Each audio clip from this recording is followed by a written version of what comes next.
When I found out that my wife of 6 years had cheated on me twice and was going to do it again, I was absolutely devastated. I read about all the emotions that overwhelm a person when they realize that the marriage they thought was a sham. My marriage was a sham, and all those emotions swept over me like Katrina flooding New Orleans. My leer broke, and the waters rushed in and swallowed up everything I was and everything I had with my wife. Yes, I cried over it. When the flood of tears subsided, there was no trace left of my marriage. It was gone. The trust was gone. The respect was gone. The admiration was gone. Caring was gone. Sexual attraction was gone. Love was gone. You have seen pictures of a hurricane. There is no place you can identify where you can jump in and start rebuilding. It's just devastation, so overwhelming that you give up and walk away. That's exactly what I would do with my marriage. I would have given up and walked away. There was nothing there worth trying to save. She took it all and twirled it around until she turned it into a pile of unrecognizable trash. It was all over. Susie and I had a fight. It wasn't an unusual quarrel, as we have them from time to time, as most married couples do, but this quarrel ended horribly. Susie was trying to talk me into updating the furnishings in our living room. She said the furniture was outdated, she was bored with it, and wanted to redecorate the room. I explained as best I could that the furniture wasn't old. It was only 2 years old, it cost a lot of money, and that I wasn't going to spend that much on new furniture. She kept saying that she was sick of it and wanted a new one. I was probably the one who made the mistake and escalated the argument by saying, "I guess you're sick of me too, huh? You just want to go and sleep with someone else because you're sick of me? Why can't you just be happy with what you have?" She replied, "Well, maybe I should go and sleep with someone else. Then maybe you'll realize what you have and what you can lose." Of course, I didn't let that go unchallenged and yelled, "Well, decide what you want out of life, Susie, and just go for it. But don't expect me to be here waiting for you when you get back." And then she said, "I guess I should have married Phil instead of you. Maybe he wouldn't have been a cheap bastard like you." That got to me. I literally screamed at her, "Fuck you, and fuck him too. I never want to hear his name again, and you're not getting new furniture no matter what you do or say. End of discussion." I jumped out of the house and drove to the club to have a few beers. I was furious and needed time to cool down before I spoke to her again. Phil was my constant arch rival. He was the golden boy of our society. Everything he touched went well for him, with one exception. Years ago, he touched my wife, but she was in love with me and married me, not him. They dated a few times in the brief period that she and I were separated. He pursued her, and he almost succeeded, but not quite. She did marry me. I was working hard at my job and making a decent, more than decent salary. Phil had his eye on a project, and it was starting to make him money. I had been in business for many years, and my reputation had grown through hard work and honesty. Everyone thought Phil was reputable and trustworthy. He never had to prove himself. Was I jealous? No, I wasn't jealous of his position in the business. I was raised to work hard, be honest and reliable, and I would never be jealous of someone else's success. But I was a little sensitive, jealous about it when it came to Susie. I always remembered that she went out with him, that he touched her. It was about 2 hours later, around 9 p.m., and my cell phone rang. I looked at the number. It was my home phone. I decided not to talk to her at the moment, but to send a message to voicemail because I was still worked up, and besides, I had a few times already under my belt, and I thought I might say something that I would regret later. After a while, I pulled out my voicemail and listened to her message. "Larry, I called to say I'm sorry for what I said to you earlier. I guess you didn't care enough to take my call since you should have seen that it was me calling. Since you're not coming home, I think I'll take a little walk by myself. I'll see you later." That was the end of it. I was starting to come around from our fight, but now I was angry all over again. I grabbed myself another beer and drank it down in a couple minutes and then set out to find her. I drove around every bar parking lot in town and didn't see her car.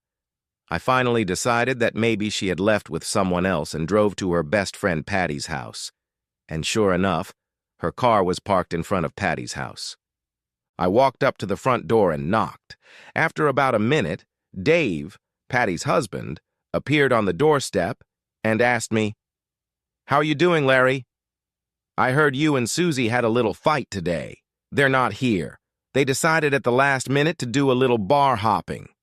"Dave, I didn't see Susie's car in the bars, so I figured she was here with Patty. Can you tell me what kind of car Patty is driving so I can look for them?" "She's got the excursion tonight. I think they were going to start at Bachelor's and come back here," he added. I got out and drove straight to the Bachelor. And sure enough, Patty's excursion was in the parking lot. I wondered if I should go straight there and confront Susie, but I was still a little drunk from the beer I'd had and decided it would be best if I sat in the car for a while and sobered up before we started figuring things out again. A few minutes after 11 p.m., they came out, got into Patty's car, and drove out of the parking lot.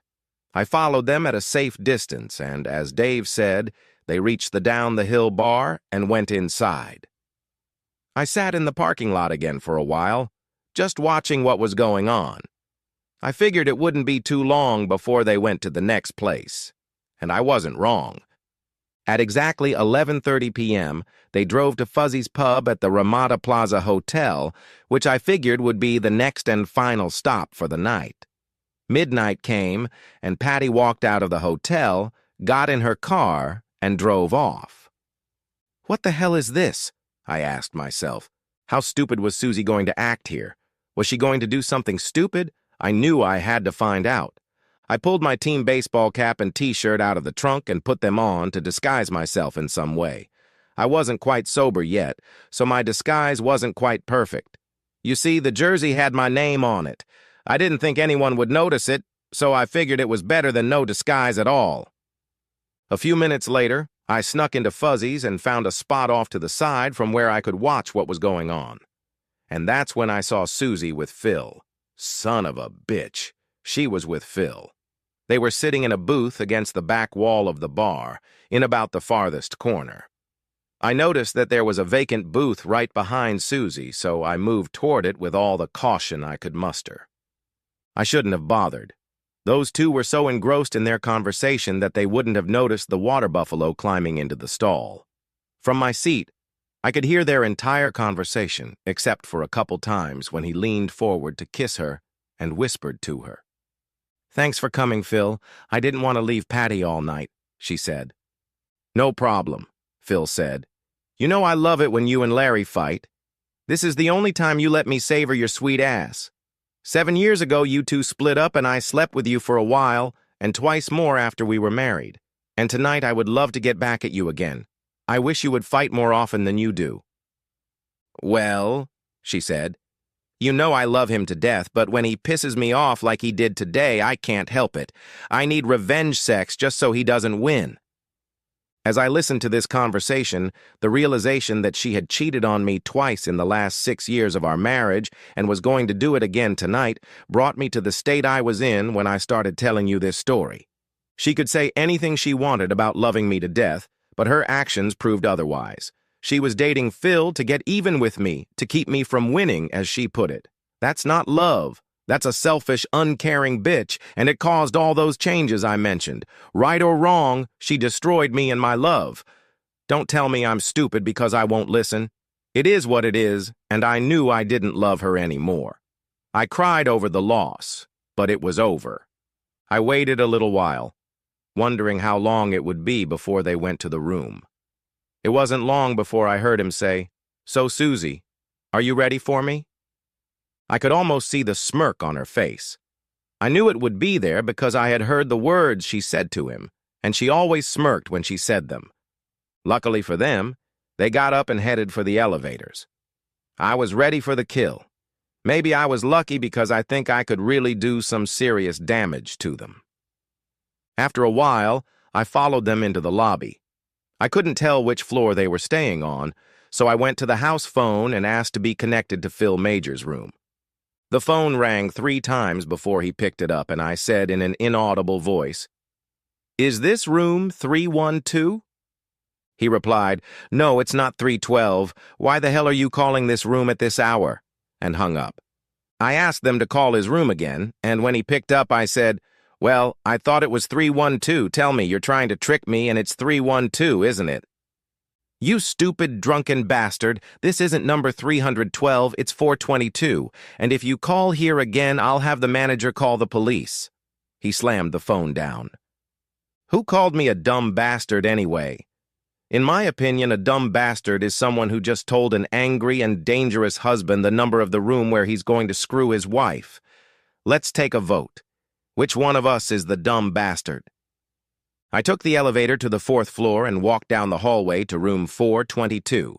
I listened at the door until I heard that they were in the middle of something, and then I started pounding on the door. I heard him yell, "Well, fuck it," and it cheered me up a lot because I knew I was about to destroy his party. I stepped away from the peephole so he couldn't see me, and when he opened the door, I slammed it shut with such force that the chain snapped off the door jamb and the door swung open. On the bed lay my beautiful, cheating wife, naked as the day she was born. As I burst through the door, she screamed, and her face went completely white. I'm surprised she didn't pass out. "Oh, God, no! Oh, God! Oh, God! Oh, God, no!" Phil finally recovered from his shock as I burst through the door and yelled at me, "Larry, get your ass out of my room! I'm going to call security!" Remember what I said about the dumb bastard? Well, I hit the dumb fucker with one solid punch to the solar plexus, and he went down. For a few minutes, he didn't move at all. I won't have any more trouble with him. "Susie, you're a lying cheat. I know all about it. I heard you at Fuzzy's and I know everything. Don't you dare come home tonight. It would be a big mistake." "Oh, God, no, Larry. Let me come home. I can explain everything. It doesn't mean anything to me. I love you. Oh, God, no." "You heard me, bitch. Don't make the second biggest mistake of your life and come home. It's not going to turn out well for you. And yes, you can take that as a threat." I turned and walked out the door. I was surprised I could stay so calm. I'd wanted to kill them both a few minutes ago, and the fact that I'd only thrown one punch at the stupid bastard was a testament to incredible composure. I know I'd been rather harsh in my language towards her, but it could have been much worse. Once I got to my car, I got in it and just sat there for a while, trying to calm down even more. I also decided to wait a few minutes to see if the police showed up or if Susie and Phil left. After about 15 minutes, Phil came out of the hotel, got in his car, and drove away. A few minutes after he left, Patty reappeared, and Susie came out and got into the excursion. I was at least glad they didn't stay in the room entertaining themselves after I left. Not that the damage was already done, but it would have added fuel to the fire, as they say. That got me thinking. I drove home and went to bed. I don't even know what time the phone rang and the caller ID showed it was Patty. "Larry, I know you're upset about Susie and don't want her to come home, but I wanted to call you and tell you that she's staying with Dave and I so you don't have to worry about her." "Patty, I wasn't going to worry about her anymore. I don't care about her anymore. You shouldn't have woken me up. What time is it now?" "It's 3 o'clock in the morning, Larry, and you can't tell me you don't care. I know you love Susie, and she loves you. She's here, and she's crying over how stupid she was tonight, and she wants you to forgive her and let her come home." "Patty, she can't go home. Ask her if her stupidity relates to the 2 times she slept with Phil before tonight." "Oh, God, no," Patty said when I hung up. I guess she didn't know about Susie having fun with that asshole. "I'm lucky I don't get bad hangovers. Plus, I quit drinking pretty early in the evening, so even though I was really tired, I was up and about by 8 in the morning. By 10 a.m., I was ready for a confrontation with Susie. I called Patty's house and told her that Susie could come home if she wanted. I was standing in the driveway when she pulled up to the house a few minutes later. Dave and Patty followed her home. I'm sure they were there to make sure I didn't hurt her in any way. When Susie got out of the car, her eyes widened and she asked me, "Larry, what is that in the front yard?"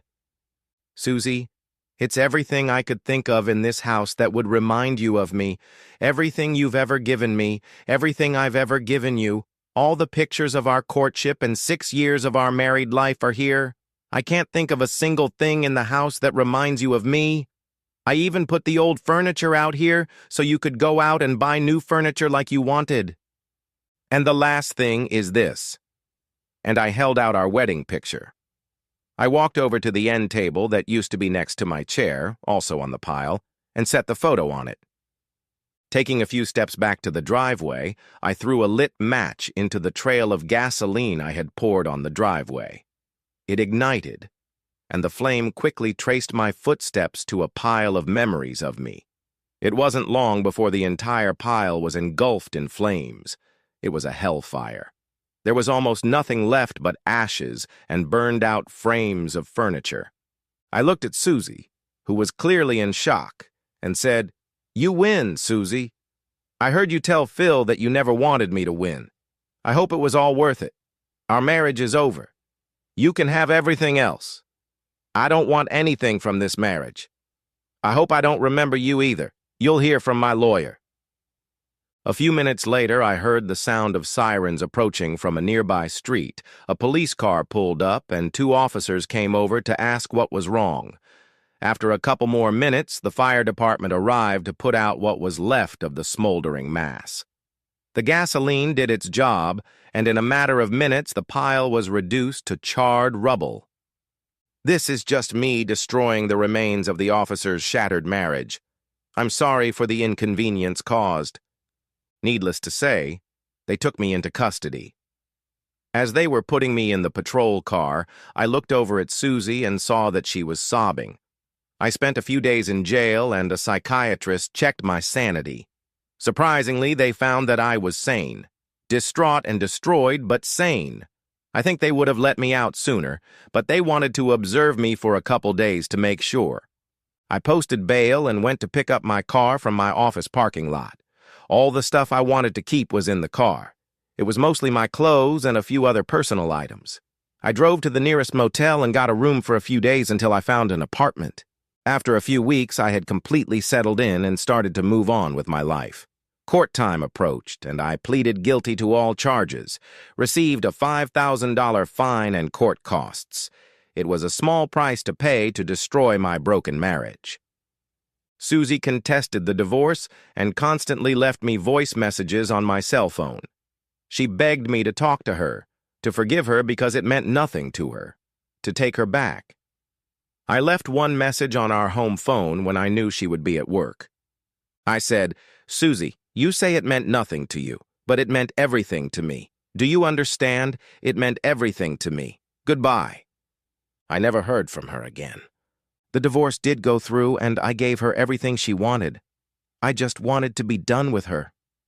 Phil's wife found out about all of this, divorced him, and really brought him out in the open. Apparently, Susie wasn't the only wife that Phil comforted when they were fighting with their husbands. A couple weeks after I broke into his hotel room and caught him with his wife, I met Phil at Fuzzy's.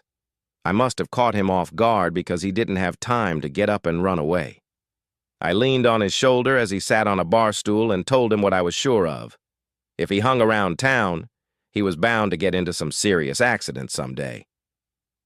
When his divorce was finalized, he began liquidating what was left of his property, and soon his absence from town became apparent. Oddly, not too many people missed him. I had hoped he would stay in town. Every now and then I run into Susie in town, and each time she tells me how sorry she is and asks if I'll call her to talk. I just nod and walk away, and to this day I haven't called her, but she keeps asking. Who knows? Maybe someday I will call her.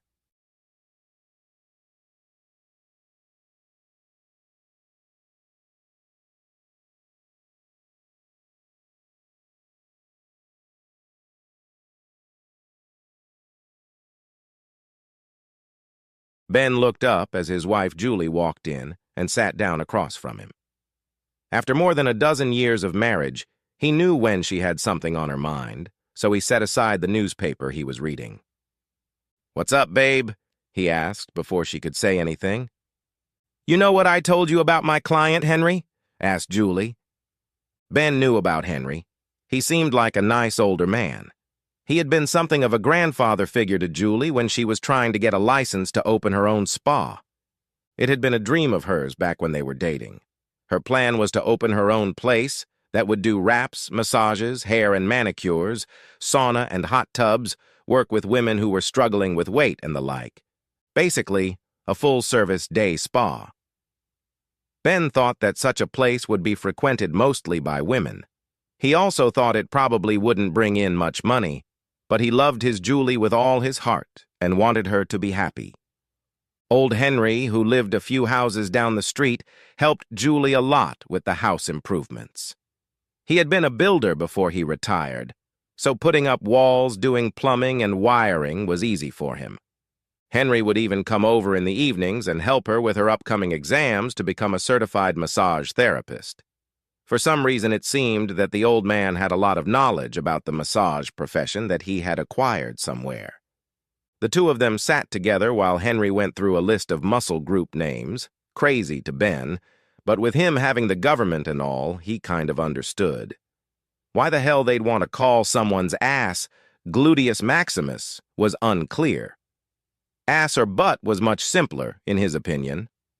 It got worse from here, so Ben sneaked off to his garage and left them alone. Henry never asked for anything in return, so Julie took him out to dinner several times. Ben had taken a liking to him, and he was full of stories about the old days. Henry was now a regular at the spa Julie ran just once a week, and she never charged him. She had several other women on her staff who, she said, worked on commission and were independent contractors. One of them mostly did workouts and classes at the gym, another worked at one of the massage parlors on commission, and also did treatments like body wraps, which Ben thought were silly. Wet salt and aloe vera, silly stuff like that. But people paid good money for it, so Ben didn't give it a second thought. There was an older woman who worked in the salon doing hair and manicures, which was great because she already had a good client list when she took over that part. Julie mostly handled the office and paperwork, plus she had a few dozen regular clients. Surprisingly, her business brought in a lot of money, some months almost as much as Ben's contracting business. In the closet in their bedroom was a safe bolted to the floor, stuffed with wads of cash. For some reason, almost everyone paid in cash, which was almost unheard of in today's business world. He had never imagined that such a business could be so successful. There had been one small argument about it. Ben wanted a new forklift, and Julie wanted a Mercedes, and they had disagreed about which was more important. But Julie was adamant, and in the end, Ben told her, "Then go out and buy the damn thing," and off he went to work. He came home in the evening and found a brand new silver Mercedes parked in the driveway. Had she paid cash for it? Yeah, what about Henry? Ben was completely clueless as to what was going on. Do you know he's in his 60s and he lives alone? Julie had an amused look on her face. Sure, what's your point? When I work on him, he becomes, horny? Ben almost laughed, but managed to contain his laughter. Honey, you look beautiful. What the hell do you expect? I bet this happens all the time when you get a massage. Yeah, I know. Sure, it happens to some male clients, but with Henry, I don't know what it is, but I want to take care of it for him. She blushed thickly. Take care of... What, you want to sleep with him? Is that what you're saying? Ben stared at her in surprise. It was probably the last thing he expected. Don't say that. I just want to give him something in return. He's all alone, and he's been so kind, helping me and everything. He doesn't have a wife, and he lives alone. A lot of men don't have wives, and a lot of them live alone. It's different with Henry for some reason. I just want to make him happy, that's all. Besides, it's just hands, Touching? Julie lowered her eyes. So what are you going to do? Turn your business into a neighborhood doghouse? Besides, this shit is illegal, growled Ben. He felt his temper rising, which was rare for him. Please don't get mad, honey. It's nothing like that. Just forget I even brought it up. Julie jumped up and went into the kitchen, feigning annoyance. The house felt a little cooler after that, but Julie didn't say anything. Ben just left it at that. Better to be silent than to argue. Julie certainly acted a little silly sometimes, but that was part of what he loved about her. But after a few weeks, she'd allocated most of the money for his new forklift, which optimized his work, so things had gotten better. Then he'd gotten a job building most of a new shopping center in a nearby town, and life had spiraled so that he'd completely forgotten about their brief conversation. Ben had never had any reason to doubt Julie. She was in almost every way a perfectly ordinary housewife. What he liked about her was that she was always happy, and she was the most sex-ready woman he'd ever known in their bedroom. Not that Ben had a lot of experience with this, just a few short-term girlfriends in college. Well, quite a few. When a man is young and surrounded by young girls, stuff happens. Ben lost his virginity on spring break his freshman year of college. Things were a little drunk, and for some reason, one girl he met took an interest in him. Normally, nothing would have happened since he barely knew her, but the drinking got in the way and she ended up in his bed when he woke up. There was nothing shy about her. His 3 buddies shared a room, and she had gotten up completely naked to go to the bathroom. The other men in the room watched her, and she didn't care. Then she came back and got under the covers with him again. He noticed that there were several other women in the room in various stages of undress, and none of them looked particularly shy. Ben didn't know her name and didn't see her again after that. It wasn't something he was proud of, and he hadn't bothered to mention that night to Julie after they'd gotten together. He met Julie a few months later. She was working as a cashier for the summer at a grocery store. He asked her out on a date, and she said yes, and the next thing you know, one thing led to another, and they started dating. Even then, Julie had beautiful hands, and after half a dozen dates, one ended with her using her hands to relieve Ben. It was quite obvious that she was not inexperienced in this endeavor. Not long after that, Julie gave Ben access to her bare breasts. They weren't very large, but they were nice and firm. This part of their relationship was great. Both wanted to be together all the time. They decided to get married in their junior year. The ceremony was small, and Julie came to him chaste that night. Sex was something new to both of them, so it didn't work out spectacularly in the beginning, though they made it through. The few bloodstains left on the sheets assured Ben that he was the only man who had managed to get that far. By the end of the next day, their lovemaking began to improve rapidly. They rubbed cocoa butter gently on each other, giggling constantly. At first, they couldn't afford almost anything, so the typical evening entertainment was playing with each other. Even then, Ben knew of Julie's dreams of having her own place, as she often talked about it, and it took some time, but eventually finances were good enough for her to give it a try. The last check she had received for a good job on a government construction site was enough to buy a building. That was the perk of working for the government. Bids didn't require competition. Plus, helping a city councilman with a garage addition and underground work on the mayor's new house helped get votes. Ben knew exactly how the game was played. Julie was happy almost to the point of madness. That night after they signed the papers, they made beautiful love. The house they bought had 6 rooms. One was the front room, which served as a hair and nail salon. One was a sauna and jacuzzi, and the 4 smaller rooms were used mostly for massages and wraps. And it was bringing in the money. That detail was hard not to like, and it never once occurred to Ben that Julie might consider doing anything against the law. So her offer to serve old man Henry simply stunned him. It was about a month later when Julie brought it up again. She cleverly waited for the right moment. Ben was lying in their bed, and Julie had both hands on his groin, working her usual magic. "This is what I want to do for our friend Henry, if you'll let me," she told him. Ben realized she was referring to our friend, but he was in her power, and she knew it. "So what do you say?" asked Julie when Ben had calmed down. "About what?" asked Ben. "About Henry. You never gave me an answer." Julie reached out and stroked Ben's belly. "Oh, hell, If you want to smack the old cat, go ahead and do it. I don't care, replied Ben irritably. Julie pulled her hand away from his face. Ben was almost never brief with her. I'm sorry. Please don't be angry with me. I won't bring it up again, she said. Ben remained silent, figuring that would be the end of it. A few months later, Ben was about to go out and mow their small patch of lawn when he heard the sound of a mower running. Looking out, he saw Henry on his big bright red Craftsman double bag mower. It was a little overkill, because 3 swings of that thing and it was done.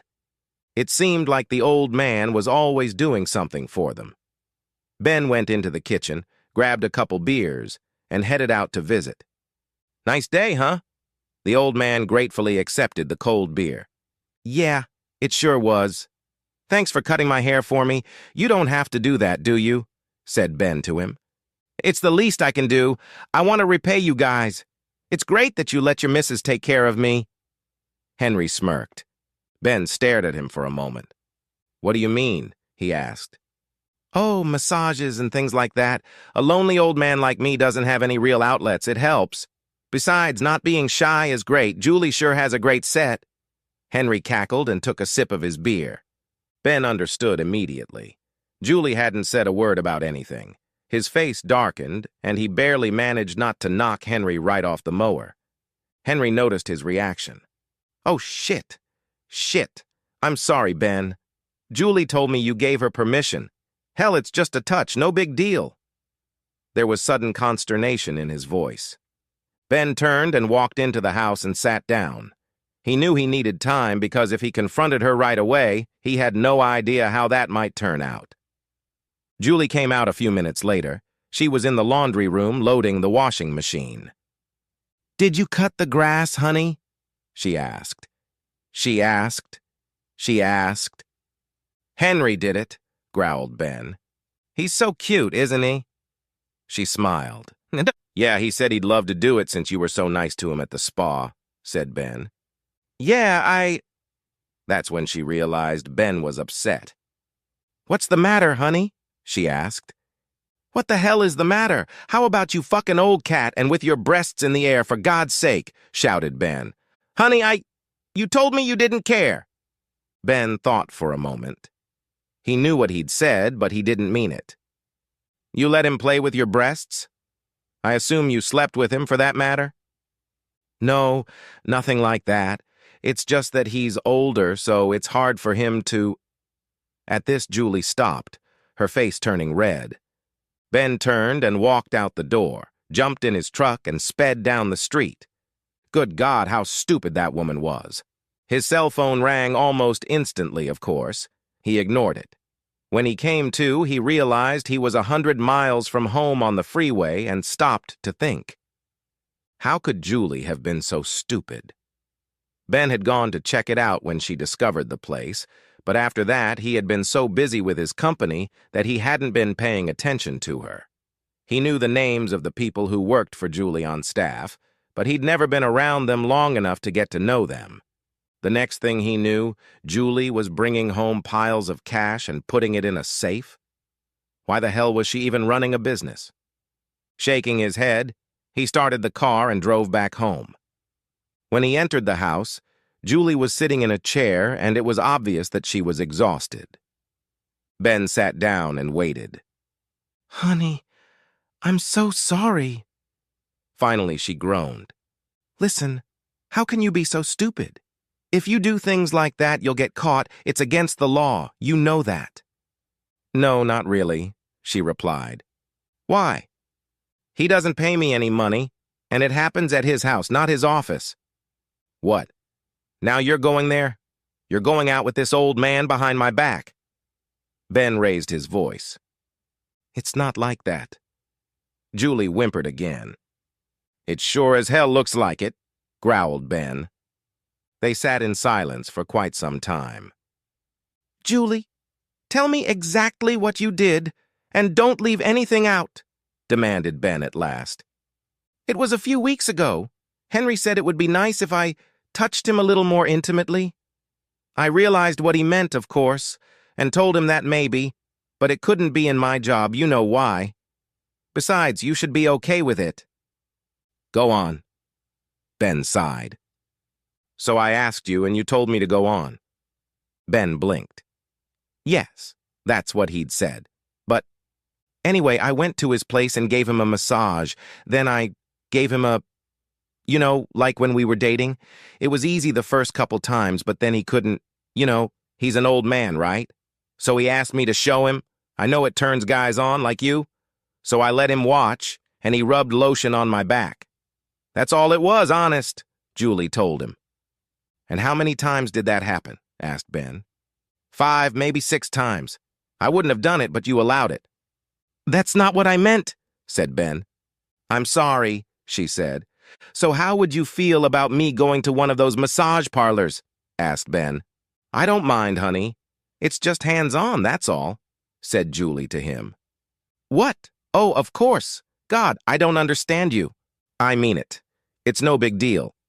If you want, I can have Marcy come over to our house. She doesn't do anything in the office, but she has a few clients on the side. Ben looked at her again in surprise. You mean Marcy, who works on your staff? Does she do hand jobs? Ben couldn't help himself and chuckled. Marcy was 6 feet tall and weighed about 200 pounds. Yes, privately. Or how about Cindy? You haven't met her, she's cute. She brings us the most money, Julie told him. What kind of fucking establishment do you keep in there? Demanded Ben. We're very careful, honey. But the girls have some special customers that they... It just so happens that's what all people want. Wow. I didn't realize that. Now I know why you're doing so well there. I thought you knew, Julie told him. It's hard to accept, Julie. Besides, I don't like you being with this Henry guy. You're my wife. Letting him stroke your breasts? Isn't that a bit much? I'm sorry. I won't do it anymore. It's just that back in high school, every guy I dated wanted to do it, including you. So you're a madam? So I'm a pimp since you and I own this place? How the hell can I be married to you and not know all this is going on? Demanded Ben. I don't do any of that stuff myself, well, except for Henry. The girls are all on their own. I just rent them rooms and get a percentage, that's all. Ben shook his head and started to get up. We make a little over $15,000 in profit a month, and that amount should double in a year or so, Julie told him. Really? He asked. Really? Julie smiled at him. Ben sat back down. The amount of money coming in was ridiculous. Ben sat in their bedroom and counted it. Hell, the money had piled up even more than he had anticipated, and now he could go out and buy that new backhoe he wanted. He forgave Julie for those things with Henry, after all. It was, as she said, hands-on. That sort of thing never hurt anyone, he thought, looking at the neat stack of bills. He put them back in the safe. They'd have to be careful because if the IRS found out, it would be a problem. Of course, that sort of thing was wrong, but no one got hurt, so he didn't care. Then at dinner, Julie told him that Henry had called and asked to see him. Called? I thought he was over. It is. I sent him to Cindy's a couple times, but he keeps calling me, said Julie. Really? Well, just sleep with Henry, growled Ben. He got up and went into the living room. Julie only shrugged her shoulders. The next day, Ben was driving home on the freeway, and as usual, everything fell into place.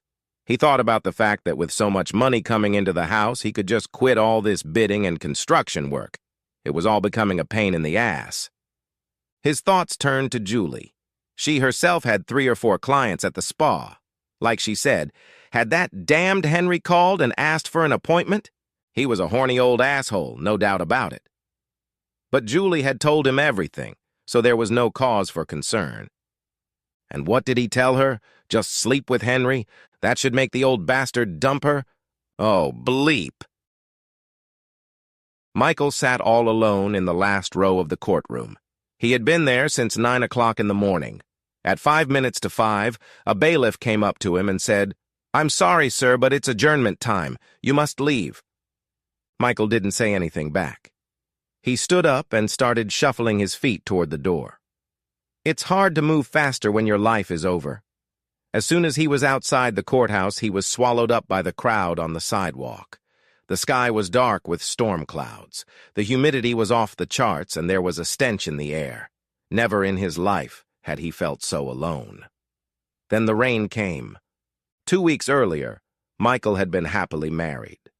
He had no idea that Mara Lee, his wife of 4 years, was having an affair with Alan Yakman, the new president and CEO of the company she worked for.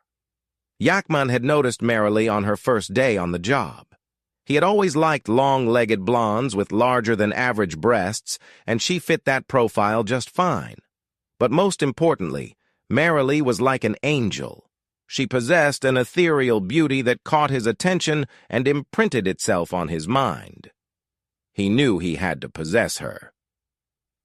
Yakman was a very patient predator who enjoyed grooming his prey almost as much as he enjoyed seducing her.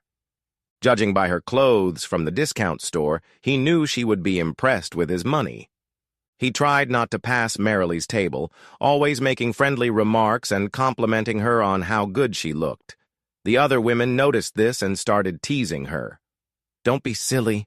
I'm a married woman." It took almost an entire month before he arranged a chance meeting in the break room. Mara Lee was the only one there, but he approached her and asked, "Excuse me, is this seat taken?" When she replied that her break was almost over and she should get back to work, he laughed. "Tell your boss you're interviewing for a new job." They spent the rest of the afternoon discussing her future at Windland Limited. This was followed by an invitation to continue the conversation after work. "I know a secluded place where we can talk undisturbed." The cocktail lounge in the executive club looked as if they had been transported back to the 1950s, the old moneyed class, captains of industry smoking cigars and sipping whiskey from corkscrews. The place was dark enough to look mysterious, yet bright enough to show off the well-oiled walls and brass accents. Black and white glossies autographed by long-dead celebrities hung on the walls. Jackman chose a corner booth. The seats were leather. The staff also knew how to respect privacy. The couple was ignored until Jackman made a barely perceptible hand signal. A waitress appeared as if out of nowhere. "Good evening, Mr. Jackman." "Good evening, Bonnie. I'll have the usual, and the lady will have a vodka absolute with 2 limes. Mara Lee was amazed that he knew her favorite drink. He smiled and said, "I can read your mind." Jackman acted like a true gentleman, using the information his private investigator had gathered. Mara Lee was amazed at how much they had in common. For the next hour and a half, he told her stories of his travels around the world, sailing the Mediterranean on a private yacht and climbing the mountains of Tibet. In doing so, he was careful not to miss any of the coincidences he had learned about. Turns out they were both Rolling Stones fans. Only Jackman could add that he hung out with Mick Jagger in London. The innocent blonde was mesmerized by his stories. Mara Lee was disappointed when her companion looked at his Rolex and declared, "You are such a pleasure to hang out with. I wish I could stay forever, but I have a social outing tonight." Mara Lee envied the man who was taking him out. "I promise we'll see each other many more times, soon." He kissed her forehead. Jackman had won her over. She'd have sex with him on top of a bar if he wanted her to. That weekend, Mara Lee fantasized about Alan. He said she could call him Alan when they weren't at work, while she had sex with her husband. Mikey was the only man she'd ever had sex with, and she wondered what he would be like. On Monday, Mara Lee got a special project that cut her out of the herd. She spent the next 4 weeks reporting to Yakman, sending press releases to all corners of the world about their latest innovation. Mara Lee would return home, seething with genuine excitement after her interactions with Paris and Tokyo. She forgot to mention that whenever Jackman was in town, she was his constant dinner companion. Soon the former clerk was promoted to Jackman's personal assistant. This title came with a generous salary increase. Within a week, she had already broken her solemn vow to renounce all others, on the first day alone, 3 times.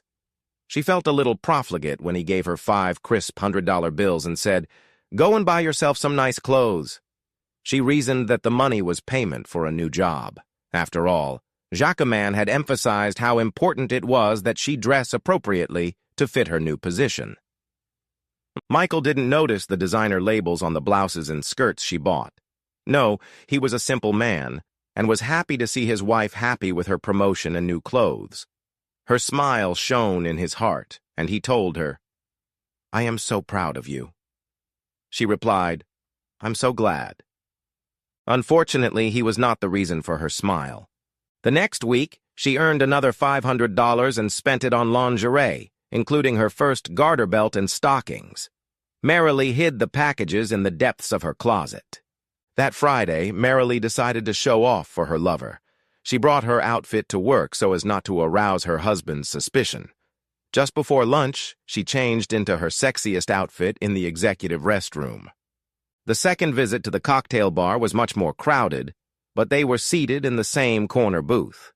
After their drinks were brought to them, Marilee mustered up the courage to remove her blazer, exposing her breasts indecently displayed on the shelf of her bra. Jacquemin was furious. "This is my club. How dare you embarrass me in front of my friends?" He raised his hand as if he was going to punch her in the marrow.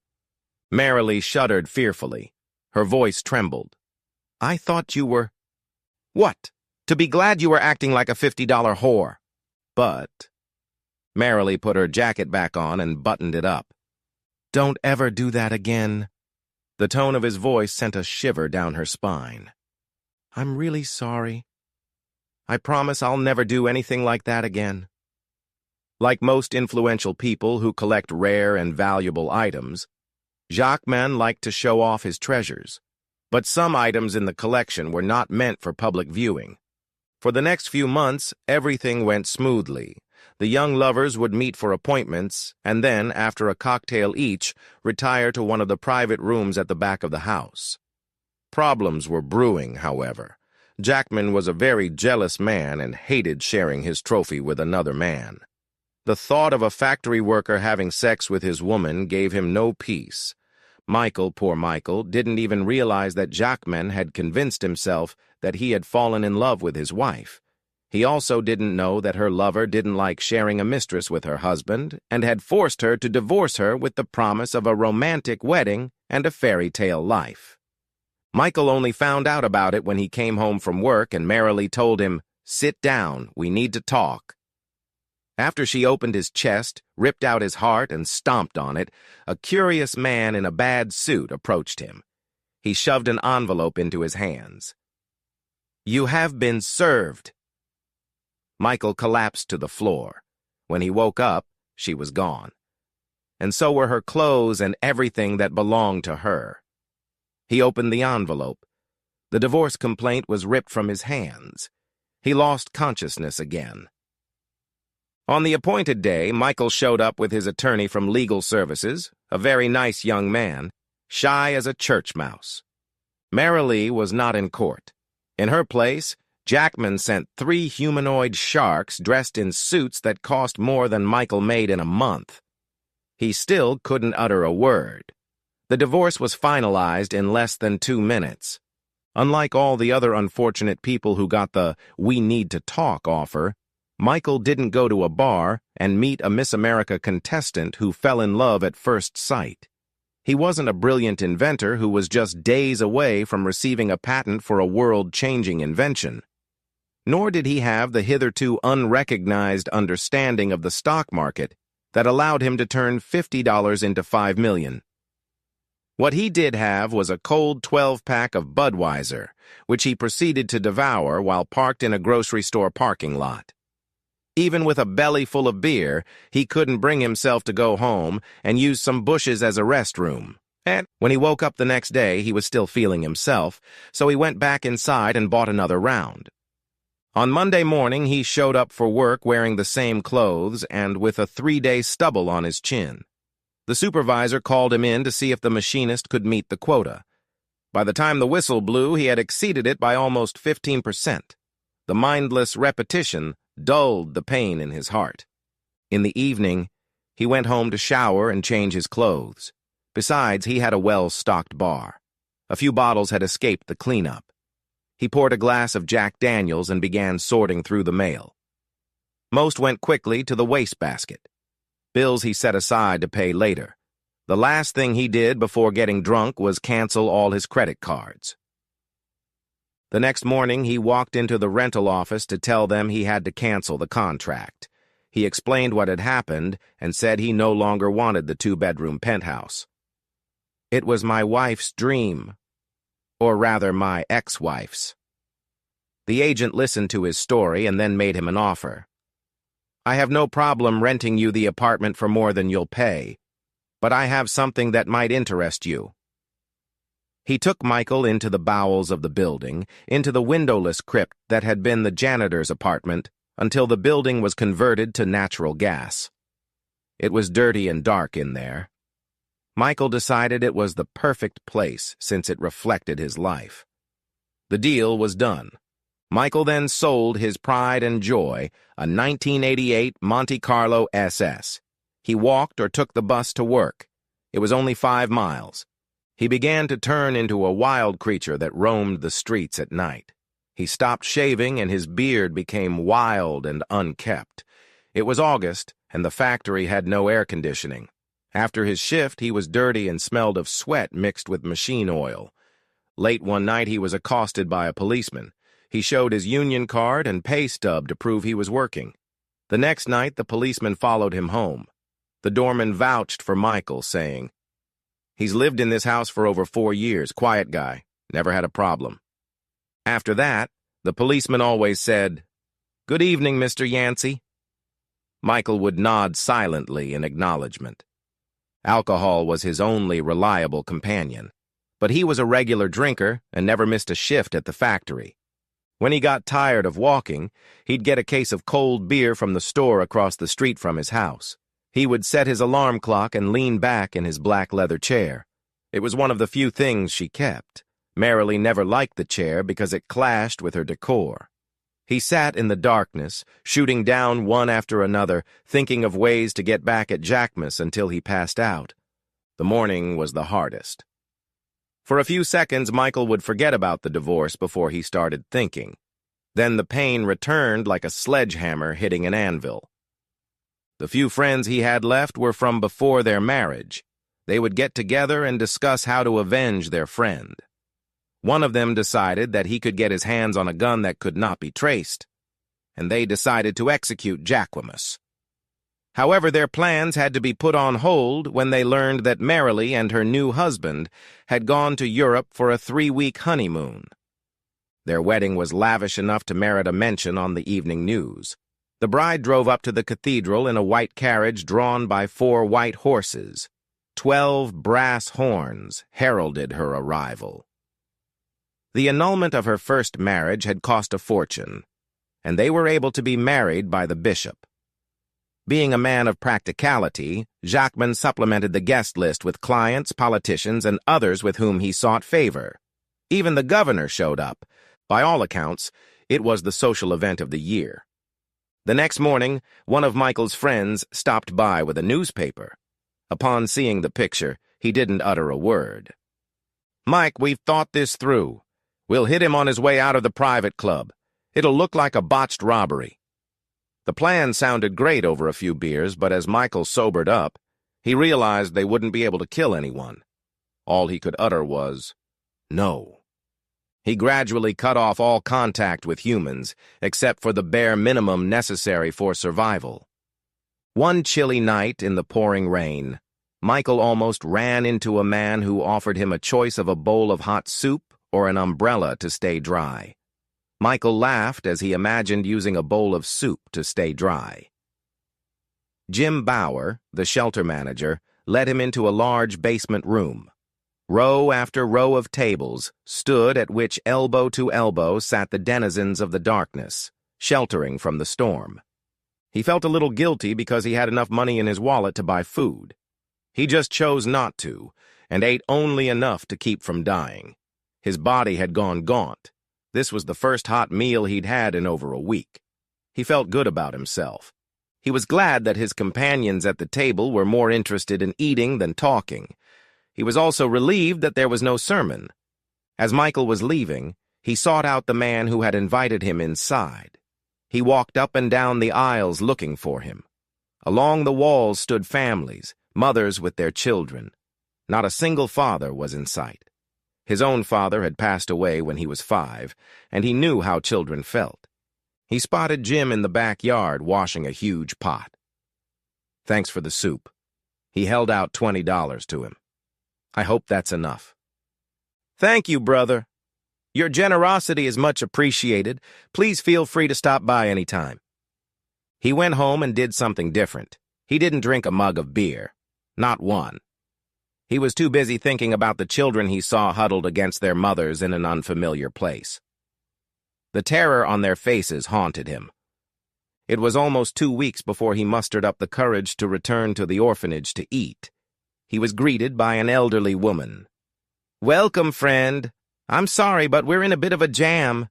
Several of our regular volunteers are sick, so we're low on people." Michael looked around the room. There was a long line for food. He spotted Jim Bowers cleaning tables and approached him. "Sorry, I can't do anything, but I'll help in any way I can." "Thanks, brother. You're a godsend. Put this apron on and follow me." For the next 4 hours, he spent serving soup, washing dishes, and brewing coffee-strong coffee. The meal ended around 9 o'clock. By then, the remodeling of the sleeping quarters was in full swing. Michael took load after load of army cribs and blankets out of the storeroom. He made sure the mothers and children had everything they needed and didn't leave until everyone had stayed the night. When he got home, he collapsed exhaustedly into a chair and fell asleep. For the first time since the divorce, he had happy dreams. Across town, Mr. and Mrs. Allen Jackman were attending a fundraiser for a local politician at $1,000 a plate. It was election time, and this was the 5th black-tie dinner in the last 2 weeks. Marilee's biggest complaint was that her new $350 high-heeled shoes were uncomfortable. Allen had picked them out for her. Actually, he picked out her entire outfit for her, including the designer dress and the lingerie underneath. She was his Barbie doll. While her husband pressed his flesh, she, the dutiful wife, paced behind, trying not to look bored to tears. She was only distracted by the calluses growing on her feet. She couldn't wait for the meal, typical banquet hall fare at best, to take off her shoes. But that would take at least another 30 minutes. Allen toasted the senator with a glass of champagne and then left his trophy wife to work the room. A smart businessman likes to make acquaintances with the elected officials who regulate his industry. She approached a group of abandoned trophy wives. They were all studded with jewelry, with professionally applied makeup and perfectly styled hair. Marilee recognized them from a dozen other similar events, but couldn't remember a single name. Apparently, they didn't remember her either, as no one greeted her by name. Instead, they exchanged air kisses and general greetings.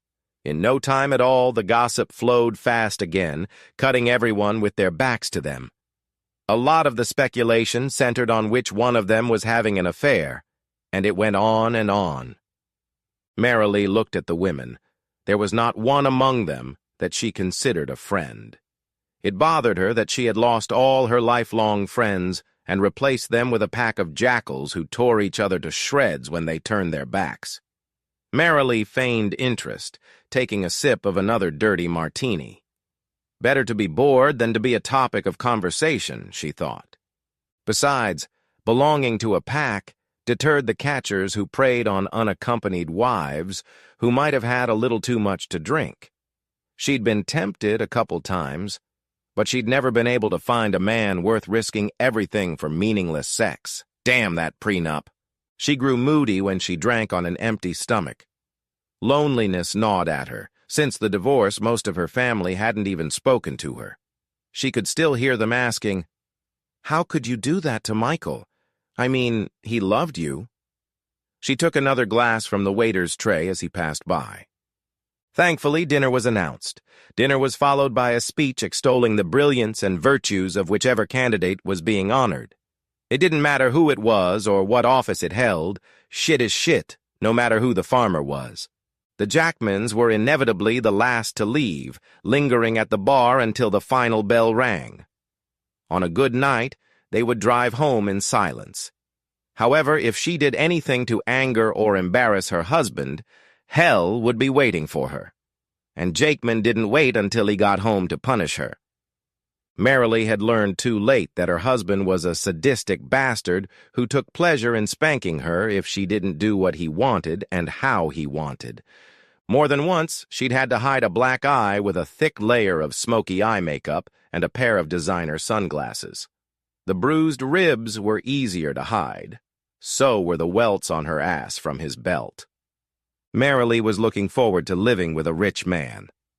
Unfortunately, when he stopped pretending, she learned that they really had nothing in common. During the seduction, her husband was willing to do whatever she wanted. She soon learned that his business was that of a very demanding mistress. It wasn't quite the fairy tale marriage she had been promised. But that all changed when she said yes and became an owner. Soon Michael was already volunteering at the shelter 5 nights a week. The night was not an easy one. The temperature had dropped below freezing for the first time this year, and everyone seemed to want a hot meal and a bunk to sleep in. He was cleaning up when he noticed a woman slouched in the corner.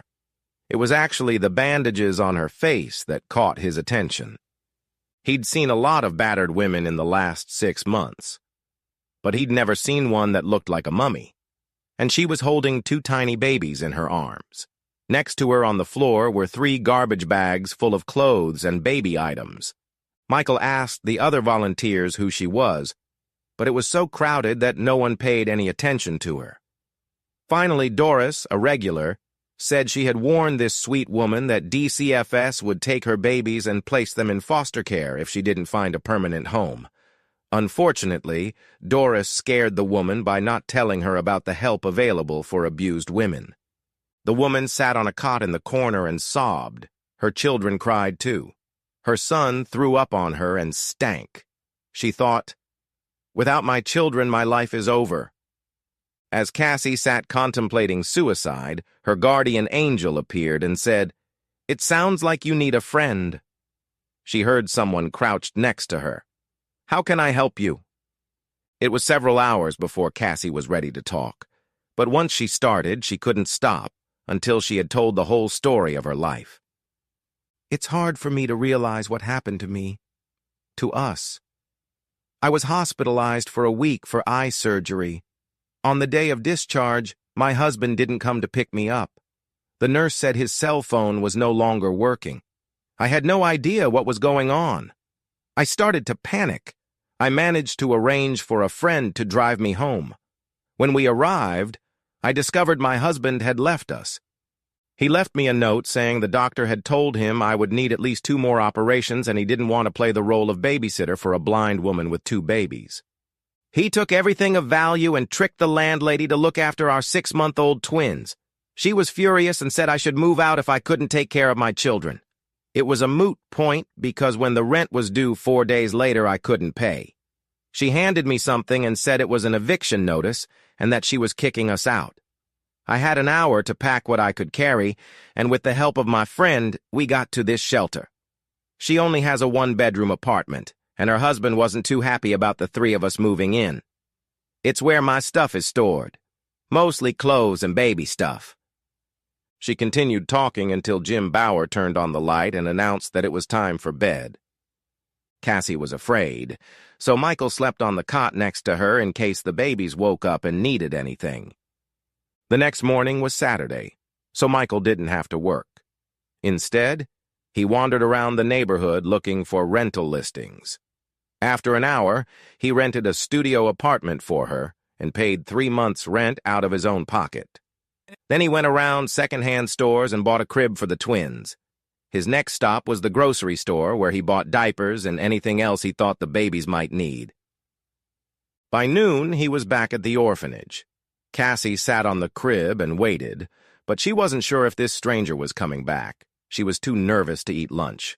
By then, all the volunteers at the shelter were taking turns holding the babies. When Michael walked in, he headed straight for her. Cassie was so excited that she tried to hug him, Michael was quite awkward, but managed to help her hug herself. After he helped them move in, he went to the food pantry and came back with a box of groceries. They didn't have a table or chairs, so they sat on the floor and ate cold Chef Boyardee ravioli out of the can with their fingers because they didn't have a pan or silverware. They tasted excellent. Michael changed the baby's diapers and said he would stop by in the morning before work. Cassie was so scared that she begged him to stay the night.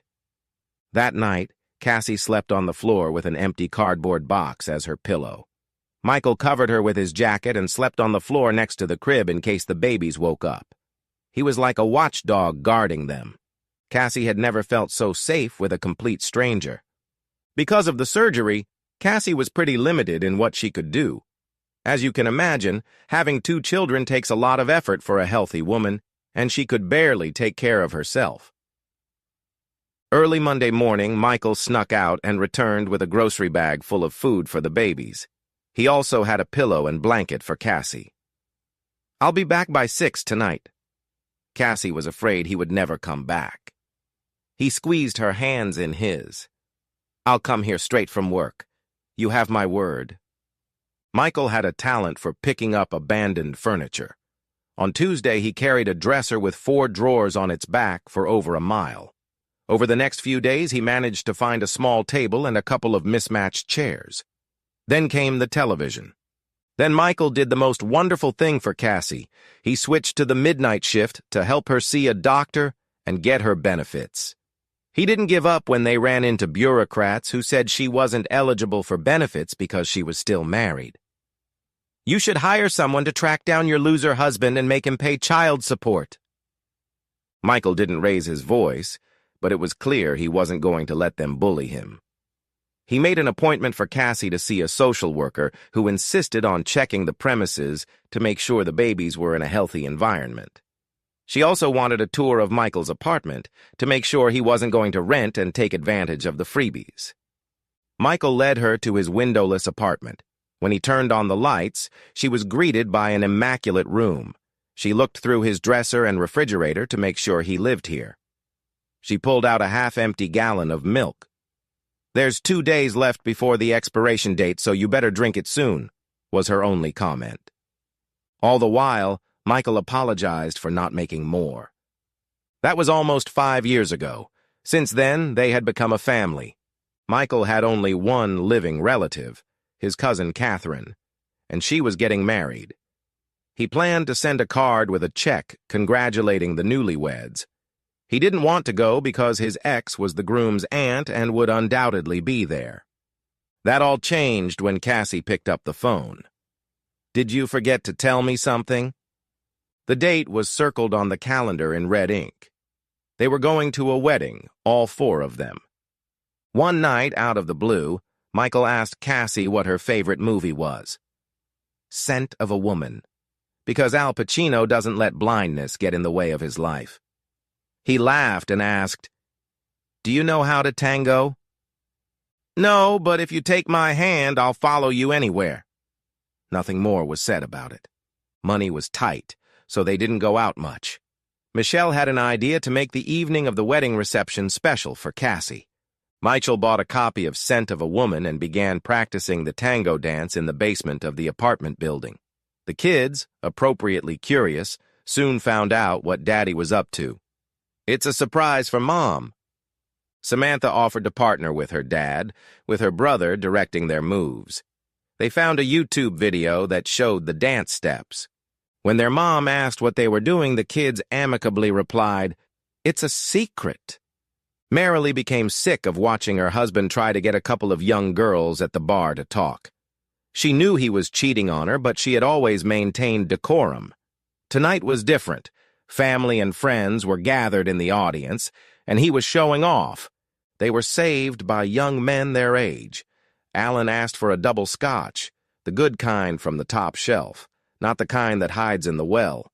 If he was out of luck, he could at least get drunk. She'd seen it too many times and knew the evening would end with a couple drunken gropes on the way to the room, followed by loveless sex that would make her feel like a cheap whore afterward. She looked around the room for Michael. hoping to flaunt her surgically enhanced body and expensive jewelry. With any luck, she'd make her husband jealous. Instead, she spotted his mystery woman. She decided to stop by to see what her ex was saying about her. She sat down and introduced herself as the woman who made Mikey the man he is today. Cassie fought the urge to strangle her. So where is Mikey? She'd always thought it was uncouth for a factory worker to call himself Michael. I think he's with the kids. You don't mind if I wait for him? We haven't talked in ages. I have a feeling I'm going to be dragged to the dance floor any minute. Mr. Two Left Feet is going to dance. I can't wait to see it. If Michael says we're going to dance so well that everyone will be jealous of me. Looks like you've got him trained. Trained? Cassie laughed. He's my hero. If I lived 1,000 years, I could never do enough to be his equal. My only regret is that I never got to see the smile on his face when he came home from work. So Mr. Perfect still comes home tired and expects dinner to be waiting for him.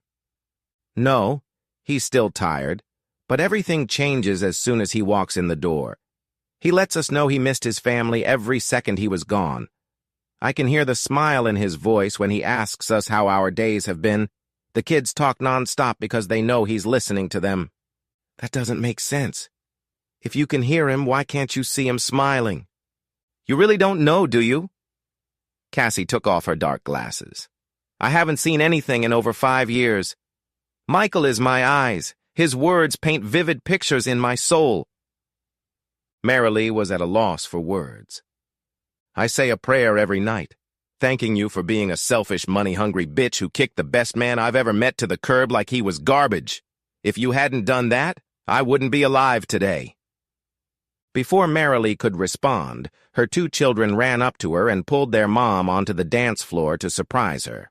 Her son reached out and placed a red rose stem between her lips. It was the DJ's cue to turn on Por una Cabeza, the tango from the movie Scent of a Woman. Cassie got her tango. It may not have been good enough to win the ballroom challenge, but everyone in the audience gave it a standing ovation. Well, almost everyone. As she walked away, Marilee couldn't understand how she could be so damn jealous of the poor blind woman, the one whose husband treated her with respect and worshipped the ground she walked on.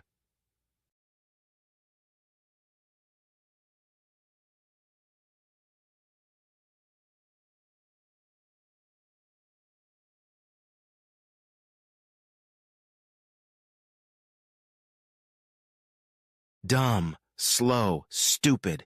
The list goes on and on. I guess when you believe in something, you don't pay attention to the little things. Amy and I had been married for almost 10 years when I found her with her suitcases at the front door. Honey, we need to talk. No, she didn't say that. But you get the idea. She was like 2 sheets in the wind, and the third was half drained in her favorite wine glass. Going somewhere? Yes. I'm leaving you. In that envelope over there is a divorce petition.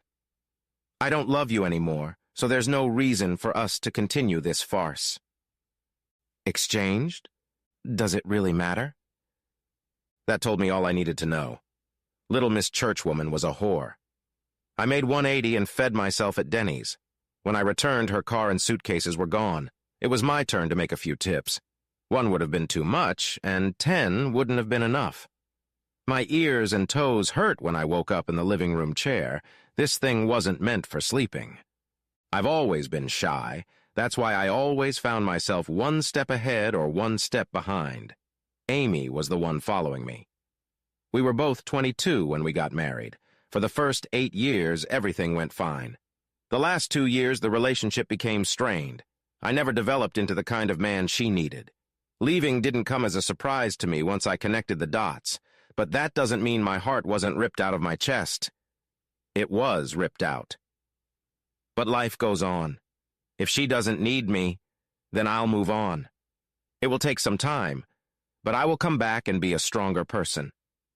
The easiest way to avoid gossip at work was to skip all the couples' events. I declined invitations to several couples' gatherings that Amy and I used to attend. My attorney was a grandmother who knew no measure. She basically gave orders about what I should and shouldn't do. For the moment, I was enjoying it. The last thing I wanted to do was dwell on that bitch. Just get me out of this relationship. When Amy showed up for her court-ordered counseling session, arm in arm with some dude with slicked-back hair, my hatred for her increased manifold. No one wants to be cast aside. What a waste of time and money these counseling sessions are. My attorney tells me that after counseling ends, it will be another 6 weeks or so before a final order is issued. I continue to do chores around the house that Amy will never agree to do. I had to give up some liquid assets to keep the house, but I had too much invested in making it what I wanted it to be to leave it. The women in my life were reduced to my lawyer grandmother. I avoided contact with the opposite sex when and if possible. I don't usually play the lottery, but the woman behind the counter was too damn nice to just walk away from her. After paying for my coffee and donut, I went back to the line. She's a hottie and a flirt, and knows it well. When I got to the front of the line, she greeted me again. Can't get enough of me? Can anyone? Not yet, no. What can I do for you this time? $10 for the Megabucks raffle. Remember me when you win. Hell, I'll remember you even if I lose. Well, aren't you a sweet talker? I'd already mentioned how cute and flirty she was. Her tag had Bristol's name written on it. I wonder what her story was. The job wasn't a job. I really like my job. On my lunch hour, I watched the kids play at the elementary school across the street from the company parking lot. Such joy, such energy. I've been watching them long enough to remember some of them. There's the pixie girl who can run faster than anyone, boy or girl. There's the pot-bellied boy who sits alone on the swings all the time. I wonder if his parents are the cause of this problem. There are 3 girls who go to the far corner. My favorite is the boy who does somersaults until the bell rings. I watch the news after the soccer game on Sunday. No, we know the winning ticket was sold at the Come and Go in Thornton, but the winner has not yet been announced. That's exactly where I bought my ticket. I hope this cutie sold it because I'm sure they'll get a bonus. Did I really throw my ticket away with my empty coffee cup? Damn, I don't remember. I'll dig through the trash in my truck in the morning. I didn't actually remember the lottery ticket until Thursday morning. Fortunately, or unfortunately, I didn't throw it away. Where did you go to find out the winning numbers? There was a phone number and website printed on the ticket. I called and wrote down last Saturday's winning numbers. After hanging up, I compared them to the ticket and then called the number again. Holy crap! I wrote them down correctly, and I am the lone winner. Things were not going well in my head that day. If not for a little luck, I would have crippled myself and a co-worker. My mind was spinning, get that bitch, she can get her deal, I'm in for a big win. Just in case, I contacted my divorce lawyer and made an appointment. Another couple $100 down the drain. Not this time. Sorry, Derek, you're not divorced yet, Amy gets half. But she's already filed for divorce.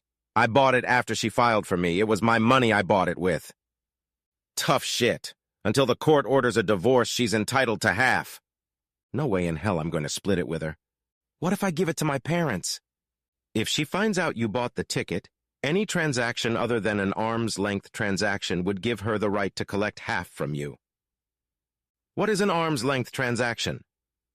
Someone other than a relative or business partner with no right to demand a refund. What is a claim for a refund? They have to give you something in return, ex post facto. So she won't get half of it, only if I give the money to a stranger or don't cash it in at all. Quite. Go home and think about it. Congratulations, Derek. Yeah, thanks. What a shit I am. How much do I hate her? Enough to cheat myself out of a lot of money? I hid the winning ticket in the freezer under last summer's trout. There was another night of drinking. When the early light of dawn awakened me from my drunken slumber, I called in sick. I have so many sick callers that they were more shocked that I had finally used one of them. When I walked up to the coffee and donut line, Bristol didn't recognize me. Bristol, do you have 5 minutes to meet me after you get home from work today? After 10 seconds of angry looks at me. Sure. I get off at 2. I'll meet you over there by my beat-up Toyota. Great. Keep the change. What's your name? Derek? I parked at the Toyota at 1:45. Was I sure this was what I wanted to do? I must have been in the land of never when there were several taps on the window. I rolled down the glass. "Your car or mine?" asked Bristol. "It's warmer in mine." Bristol slid into the passenger seat. "Bet you sold that lottery winnings, huh?" "I don't know. No one's shown up yet." "I know you sold that lottery winner." "Oh, really? And how do you know that?" "Because I bought it and I don't need it." I held out the winning envelope to Bristol. "Yes, of course." She studied the ticket.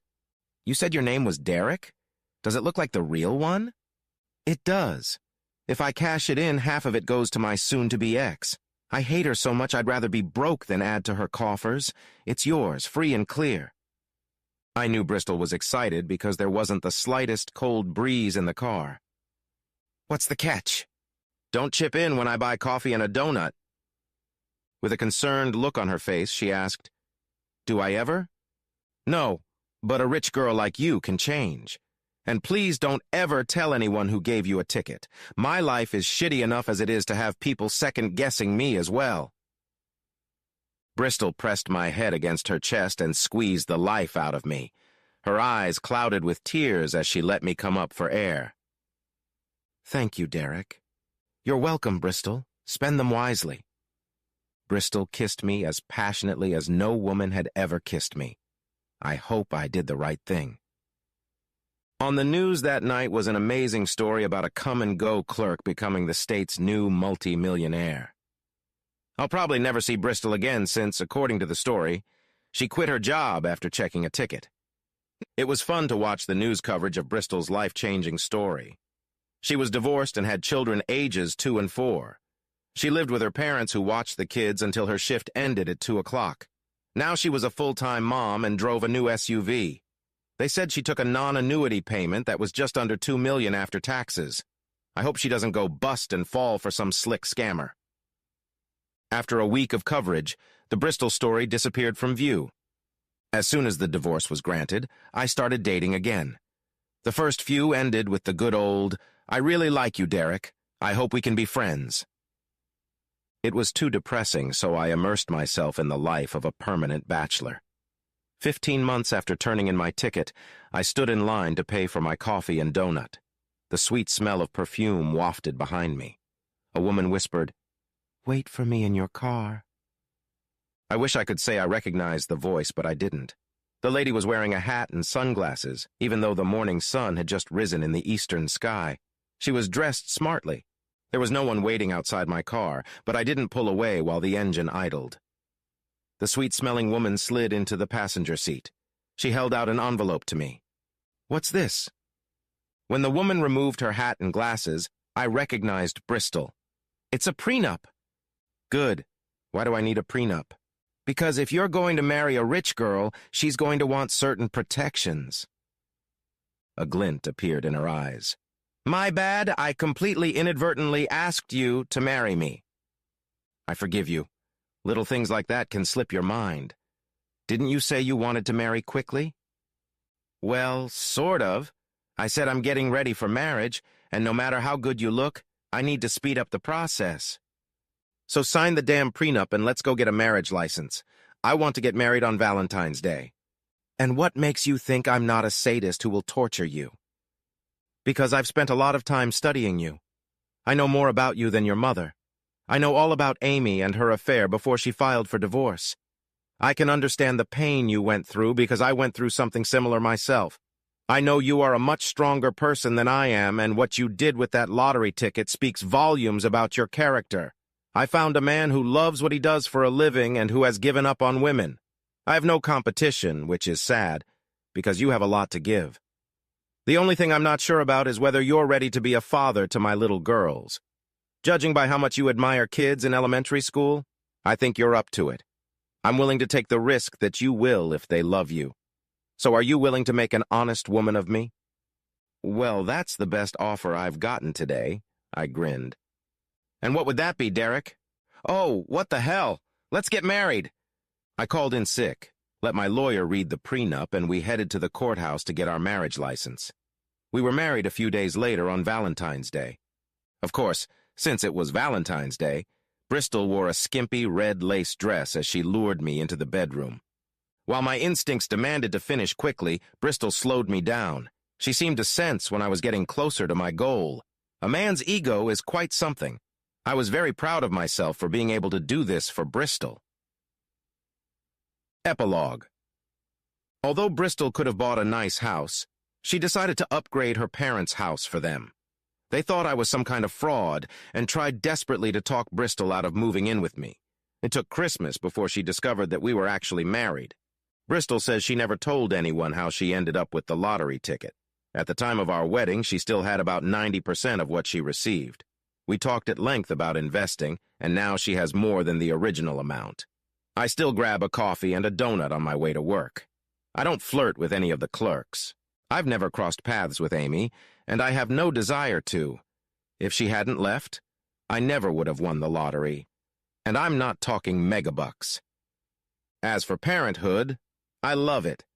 Bristol's ex is an idiot for leaving such a loving woman and those two wonderful girls.